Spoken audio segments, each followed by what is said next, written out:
Good morning, children. How are you all? I hope you all are fine and safe in your house, studying proper. So last classes we have read lesson 2. Story I taught you and I translate in English also. And we have read word meaning. I hope you all people has read in house also word meaning and pronouns also. Today we will read question and answer. Okay, children? Question answer we will read. Okay, so shall we start the class?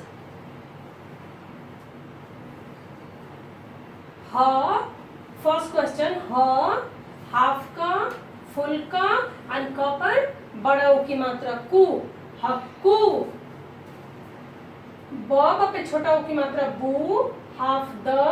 ध पे छोटी की मात्रा धी, मा न. बुद्धिमान था. थ पे आ की मात्रा था, या. बुद्धिहीन. हक्कू बुद्धिमान था या बुद्धिहीन था. बुद्धिमान मीन्स इंटेलिजेंट. बुद्धिहीन means innocent or unintelligent. So Hakku, who was the Hakku in this lesson? Do you remember? Hakku was the frog. Hakku was the frog. So how was that frog in the story? How was Hakku? He was unintelligent, innocent or very intelligent? So Hakku was very intelligent. You know na, Hakku was very intelligent. So answer will be half का, full का, क पे बड़ा उ की मात्रा कु, हक्कू. बहुत, ब ह पे छोटा उ की मात्रा हु एंड त, बहुत.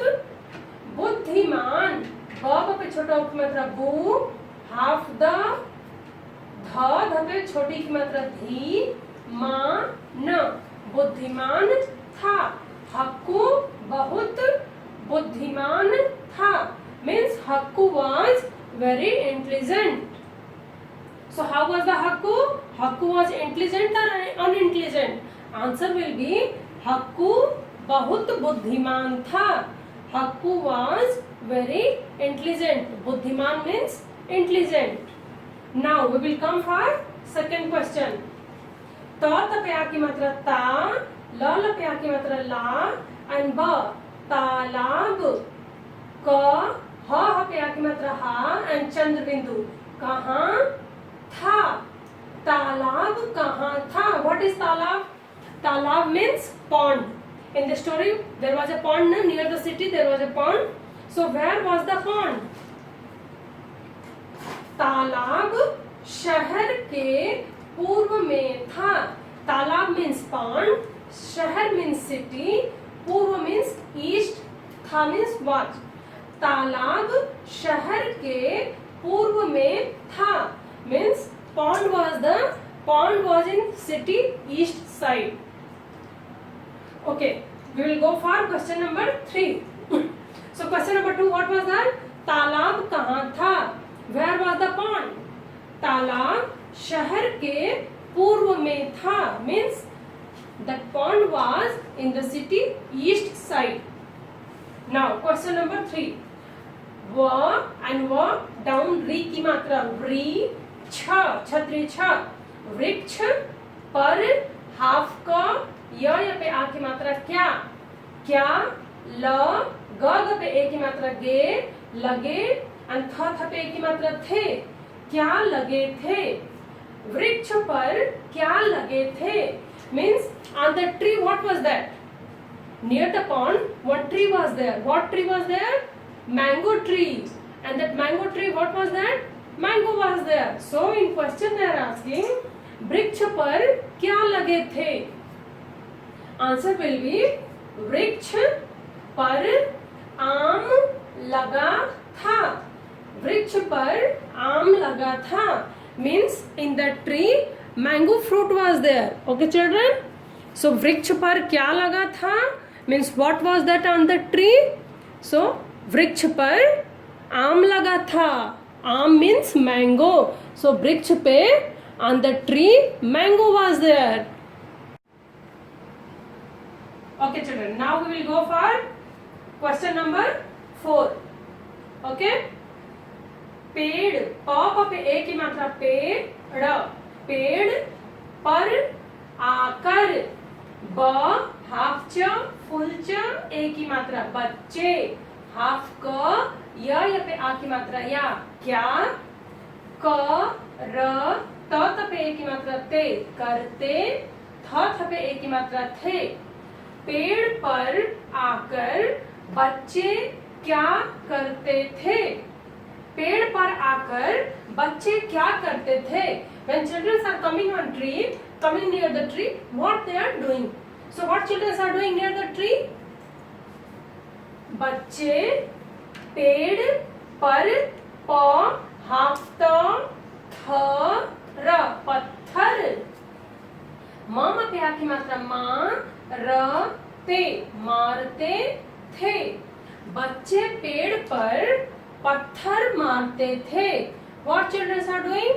Children are throwing the stone on that mango tree to pluck the mango. So this is your answer. पेड़ पर आकर बच्चे क्या करते थे? So बच्चे पेड़ पर पत्थर मारते थे। Children are throwing stone on the tree. Question number 5. हा हाफ का फुल का बड़ा हो की मात्रा, हकू ने अ प न पे बड़ी की मात्रा नी अपनी, जान ब चा न पे की मात्रा ने बचाने के लिए, र हाफ का फुल का बड़ा हो की मात्रा रकू से क्या कहा, हाफ का य पे आ की मात्रा या क्या कहा। हक्कू ने अपनी जान बचाने के लिए रक्कू से क्या कहा? So who was Rakku here? Who was Rakku? Rakku was the crow. Rakku was the crow. And who is the Hakku? Hakku is the frog. So frog, what he told to Rakku? In the story, that frog what he told to crow, Rakku. So Hakku ने अपनी जान बचाने के लिए रक्कू से क्या कहा? भैया, भैया मीन्स अन्ना, भ पे आई की मात्रा भाई या भैया, म पे आई की मात्रा मैं, मी हाफ ट फुल ट बड़ी की मात्रा मिट्टी से, ग हाफ न द पे आ की मात्रा दा गंदा, हो गया हूँ, भैया मैं मिट्टी से गंदा हो गया हूँ। पहले मुझे धो लो, first wipe me. So Hakku, that frog, what he told to save his life to crow? He told, भैया मैं मिट्टी से गंदा हो गया हूँ, means Anna I become very dirty in mud. पहले मुझे धो लो, first wash me, then you eat. Okay children? So this is your short question and answer. You read proper and in your homework you have to write this full question answer. Okay?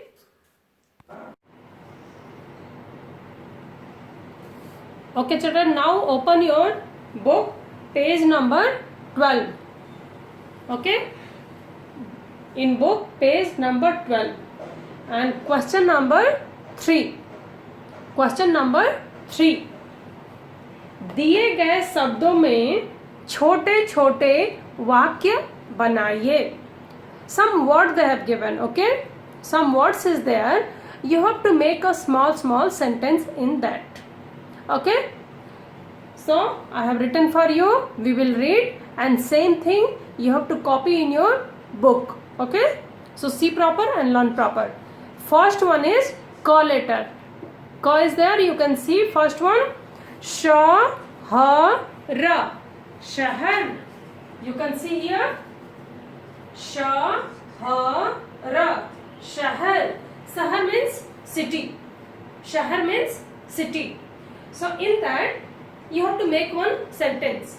You have to make a sentence where city, shahar word should come. So you have to frame your own sentence. Shahar. Shahar means city. मैं शहर में रहता हूँ। मैं शहर में रहता हूँ। मैं शहर में रहता हूँ means I live in city. I live in city. रहता हूँ मीन्स लिव। मैं मीन्स आई। शहर मीन्स सिटी। में मीन्स इन। मैं शहर में रहता हूँ। I live in city. ख second one. Aam. Aam. In the story many times aam word has come. What is aam? And last year also I taught you aam means mango. Aam means mango. Aam. So with mango letter you have to make one sentence. Okay? मुझे आम खाना पसंद है। माँ पे छोटा की मात्रा मुंह, झा पे एक की मात्रा झे। मुझे आम खाना पसंद है। मुझे आम खाना पसंद है। मुझे मीन्स माई सेल्फ। आम मीन्स मैंगो। खाना मीन्स ईटिंग। पसंद मीन्स लाइक। है मीन्स इज। सो मुझे आम खाना पसंद है।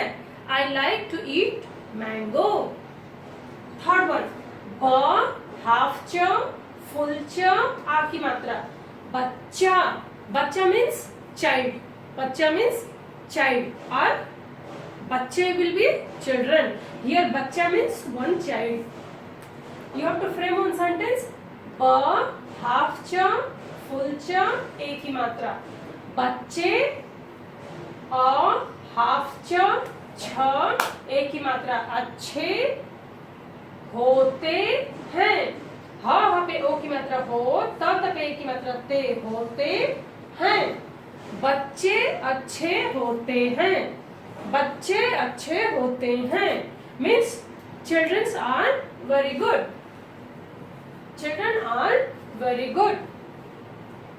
क पे औ की मात्रा कौ, व पे आ की मात्रा वा। कौवा। कौवा means crow. In your story it has come ना। कौवा मीन्स क्रो। कौवा काला होता है। कौवा काला। काला मीन्स ब्लैक। होता है means that is a colour. So कौवा काला होता है। Crow is black. Crow is black. खाना। ख पे आ की मात्रा खा, न पे आ की मात्रा ना। खाना। खाना मीन्स फूड। खाना means food.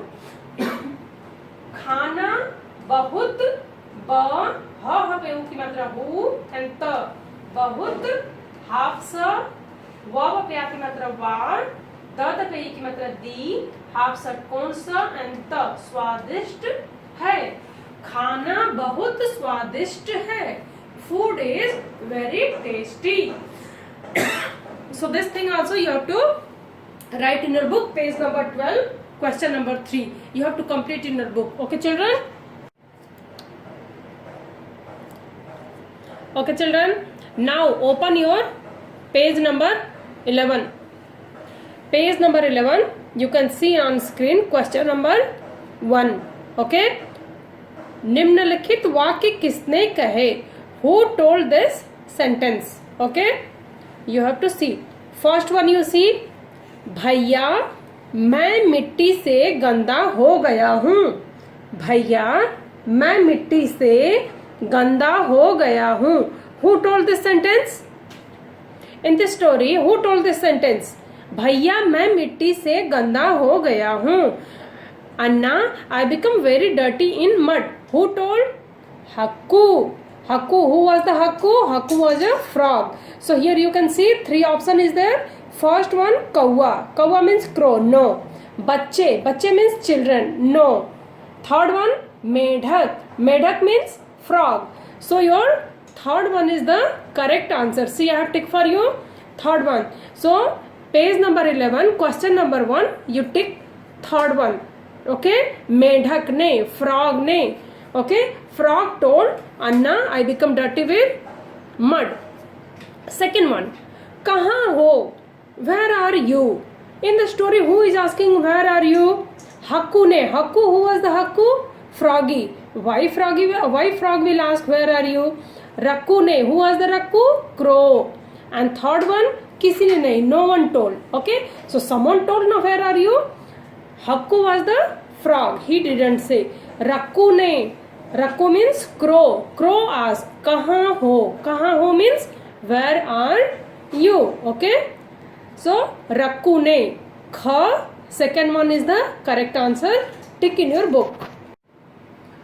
Now turn the page and see third one, G. Okay, मैं अपने घर में हूँ. I am in my house. मैं means I, अपने घर means my house, हूँ means am. Okay, मैं अपने घर में हूँ. Who told this sentence? I am in my house. Rakku ne? No, he was a crow. Aapne means you. Did you say? No. Hakku ne? Hakku? Froggy. Okay, that froggy, he saved his life na. He had just jump inside the pond, and when Rakku is asking where are you, so he told na, I am in my house. So third one is the correct answer. For G letter, third one you have to tick Hakku ne. Okay children, so I hope you have done.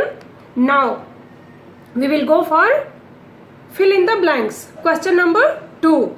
See, question number 2, first one is ka shahar ke. What you have to fill na, that all word, it is in your book only, in your story book.